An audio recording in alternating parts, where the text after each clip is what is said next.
Naimbag sa Pilipinas at tuyong dagitikang runan adamag dito PTV Cordillera. Nasurok 60,000 ti enrollees iti syudad ti Baguio itaatawan. Tapno mabantayan ti seguridad dagitoy napapigsa ti koordinasyon ti Schools Division ti Baguio kadagiti nagduduma a sektor.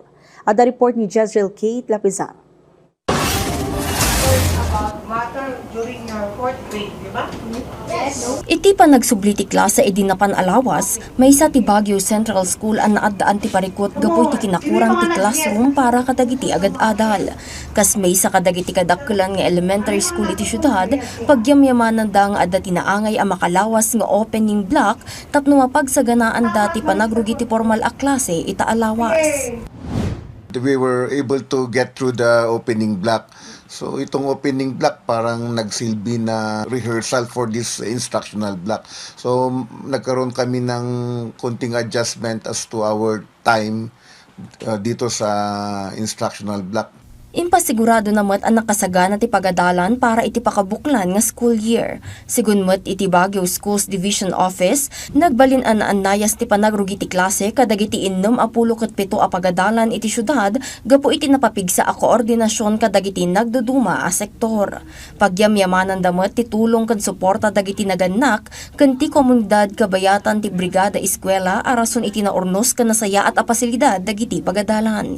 Nailista met ti below 1% a dropout iti napalabas a school year no sa dino kaadwan kadagitoy iti manipod iti junior high school.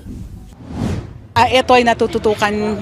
Dito nakikita natin yung mga problems ng ating teenagers at hindi lang naman academic yung problema ng teenagers.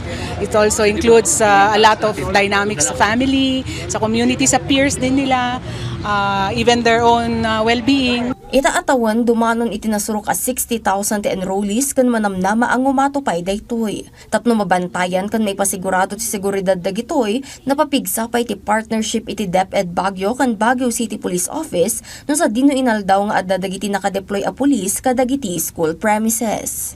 Awan mat tinailista nga anyaman a klase ti krimen kan insidente kadagiti pagadalan kadagiti unang aldaw ti klase. Agtultuloy mat ti panangbantay da kadagiti kalsada tapno maimanihar ti gunay ti trapiko. Nakabantay da mat laeng iti seguridad dagiti agad-adal nang runa iti maipapan iti bullying. Palpalagipan da mat dagiti naganak kan iti komunidad maipapan iti akamda iti panangipasigurado ti disiplina kan kinatalged dagiti agtutubo. Ang unang guro siguro magbibigay ng aral sa mga bata ay sa mga magulang nila.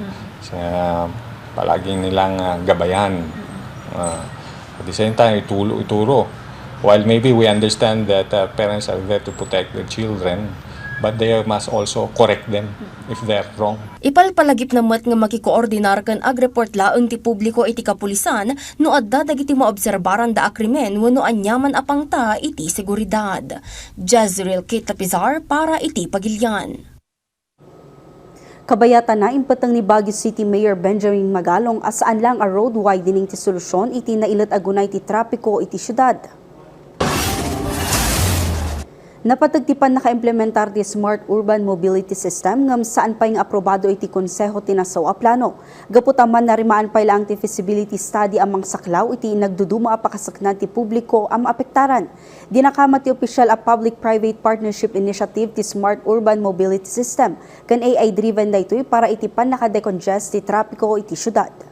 No less than the CEO of MPTC came over para pag-usapan namin. Tapos ito ngayon, tuloy-tuloy yung aming ugnayan sa kanila para mapabilis yung pag-implement. But it requires the approval of the City Council.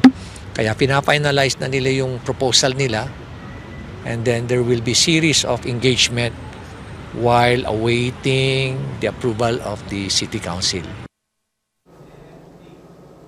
Dagiti kang runan adamdamag dito PTV Cordillera. I-like, i-follow ka nag-subscribe iti social media platforms ti PTV Cordillera iti Facebook, TikTok, kan YouTube. Para iti PTV balita ngayon sa probinsya, siya ni Audrey Villana na imbag nga aldaw.